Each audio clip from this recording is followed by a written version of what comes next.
In the past year, we've seen UK artists like Nems, Ants Live, Kid World, Nux and Cairo Keys absolutely explode in popularity. And while we definitely can't pigeonhole all of these rappers into one lane, there's a pattern with a sound that is taking over right now. And that sound is drill. But not the kind of drill we're used to hearing. Not the drill we notoriously associate with artists like Heady One and Digga D with that dark, aggressive aesthetic, and not the sexy drill trend that really became popular last year. It's the infusion of American melodic rap, new jazz, drill that's birthed this style of UK hip hop that is much more commercial and easier translated into a global audience. This subgenre doesn't really have an official name yet, but it's identified by its relaxed, jazz-style chord progressions where beats are minimal and super spacious. In this video, I'm going to delve into this sound, break down a beat in this style, and show you how you can add this sound to your production arsenal and keep evolving as a producer. Let's just get straight into it.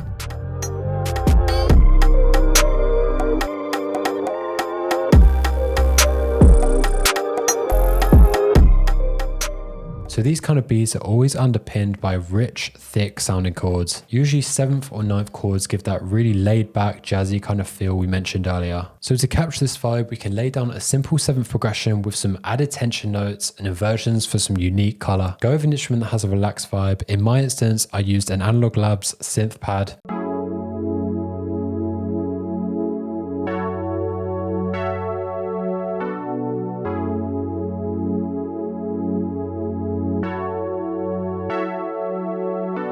And then to add a little bit more character, you can stack these chords just like I have here to add a little bit more texture. So I went for a key on multi-keys preset here. These presets just have really interesting texture and give you some really nice artifacts. A lot of them have this really interesting kind of gritty texture. And after I did that, I just pitched it down.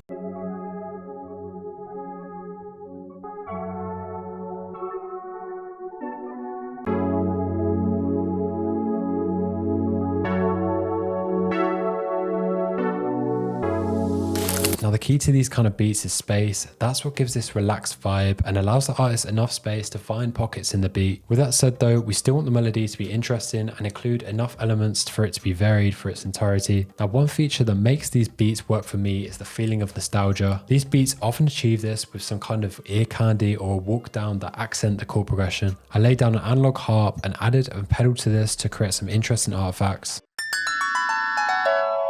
Once I did this, I rendered it out, pitched it down, and got a really nice textured walk down.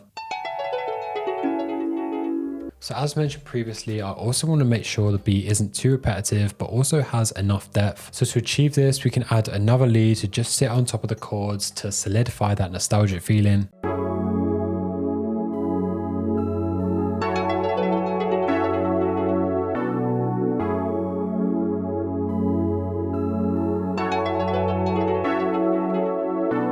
So the melody is nearly there, but for me, it's just one thing missing that really adds the cherry on top of these kind of melodies. And that will be a vocal sample. Vocals really elevate a beat like this, give it way more character and also add a little bit of R&B flavor that works so well with this kind of beat. So I grabbed this vocal from Splice.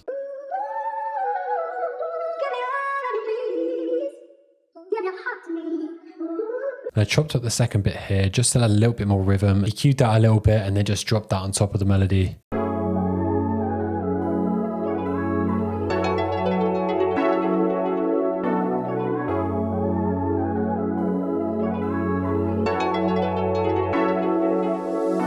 So now all the core melodic instruments are there. All we need to do is add some bounce with the drums. In these kind of beats, you'll hear those UK drill trademark sounds. Counter snares, perks and voxes paired with a smooth but punchy 808 is really what makes up a lot of these chill drill beats as of late. We can start with a simple triplet hi-hat with some rolls for interest and pair that with some snares in a standard drill type of pattern.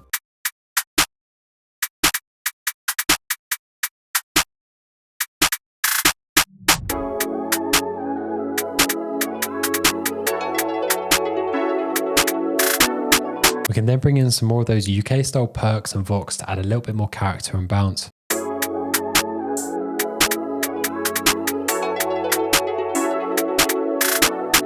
And those snare rolls towards the end really help just add a little bit more anticipation, a bit more impact when you go from a bridge to a chorus.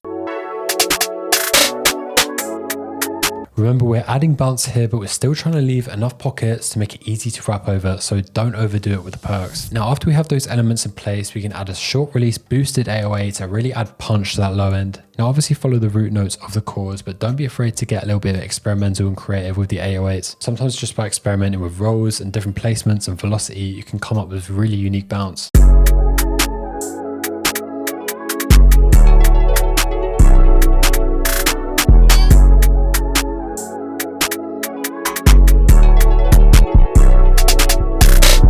So now we've got all the elements in place, we just need to mix the beat. Just make sure we've got enough room in that low end for that 808 to punch through. And so I suggest just to take out some of that low end from the melody. You don't have to go too crazy, but just make sure that 808 has enough room to punch. It doesn't sound muddy. Now, beats like this kind of vary in arrangement, so you can get creative, but essentially you just want to have some core elements. And of course, that would be an intro, chorus, some kind of verse, bridge section, and then you could just repeat that over. Songs and beats seems to be getting shorter, but at the moment I think there's no real rules to it. Just make sure you have those fundamental elements so the artist knows where the chorus is, where the verse is, where the bridge is. And so there are a few tricks in the arrangement that I would use to keep the beat interesting for a long enough time. So the obvious one thing would be to add more elements in for the chorus and less elements in for the verse. But another thing you could do is pitch down elements for the verse. Like in the chorus here, we've got its standard version, and then for the verse section I just pitched it down an octave.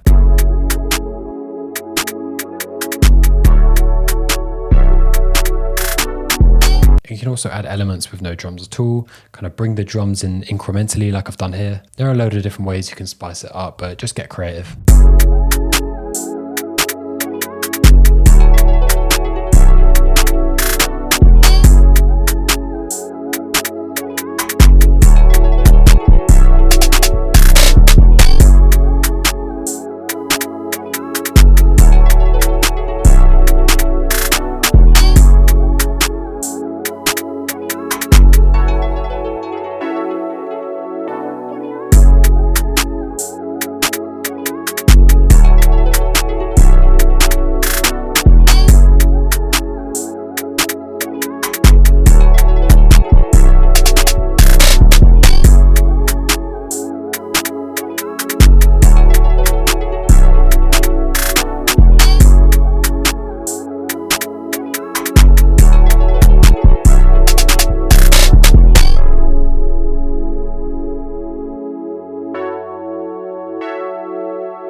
So I hope you guys learned something from the video. If you did, make sure to check out the video on screen, which will show you why Nem's beats hit different. Drop a like for more videos like this, subscribe and notifications on to never miss a video from me. And let me know if there's anything you want me to cover in the comments, or just let me know your favorite UK artist. I'll see you guys in the next one.